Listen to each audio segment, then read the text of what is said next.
4G mobile phone coverage makes its debut in some areas of the UK today. It should give users faster download speeds and better mobile coverage.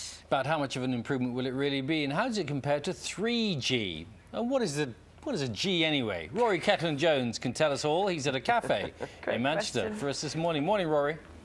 Morning. Good morning. Yes, I'm surrounded by G's. We're in the cafe. We were going to be out on the streets of Manchester, but I've got all these gadgets with me, and I didn't really fancy it in the rain. So this cafe's kindly opened up early.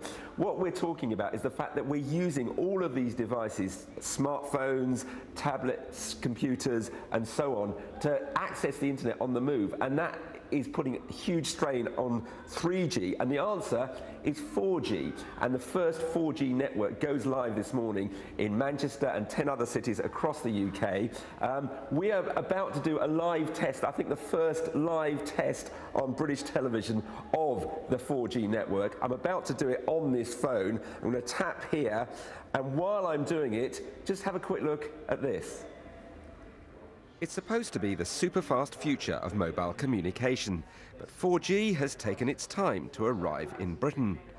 Now, the one network that is launching 4G knows that explaining it to customers will be quite a job. 4G is all about speed. I'm going to show you a couple of things that really makes 4G work better for the consumer.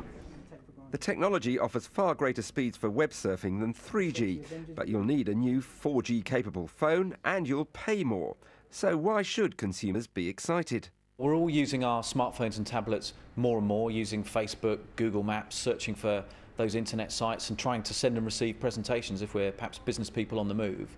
And we've been talking to many, many customers out there, and there's a huge demand for being able to do those things much faster than we're experiencing today. A decade ago, the arrival of 3G promised everything from video calls to online gaming, but it took time for people to start using those services. And even today, there are plenty of places which struggle to get a 3G phone signal. Here in Altrincham, less than 10 miles from Manchester, people say coverage can be patchy.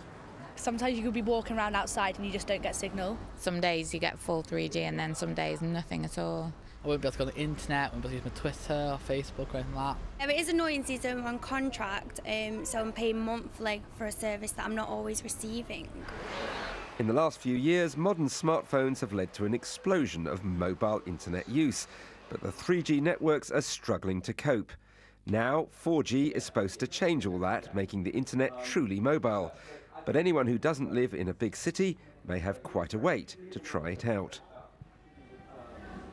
So I've done my 4G test. This is one of the few phones that have got 4G, and I've got a download, I don't know if you can see it, 15 megs, upload extraordinary, 10 megs. So upload much faster than many of us get at home.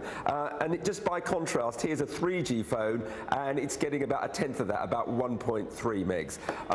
The idea is that we will all start using this soon, and it'll take a lot of strain off the networks. We're going to try one more thing, just to illustrate why you might want it. So immediately there is breakfast playing just without any buffering, straight on the phone, no problem. It's obviously got a bit of a delay because that's what I was showing you 30 seconds ago. But that is the promise of 4G, much faster connections, much more efficient connections. It's still going to take quite a time though before it reaches right across the country and before all the networks have it. Sometime in the middle of next year, all the networks will start launching their 4G services and we'll all get to try it. Well, just as long as you can watch breakfast, it's brilliant. Rory, thank you very much. Coming up later on the programme, do you think it would be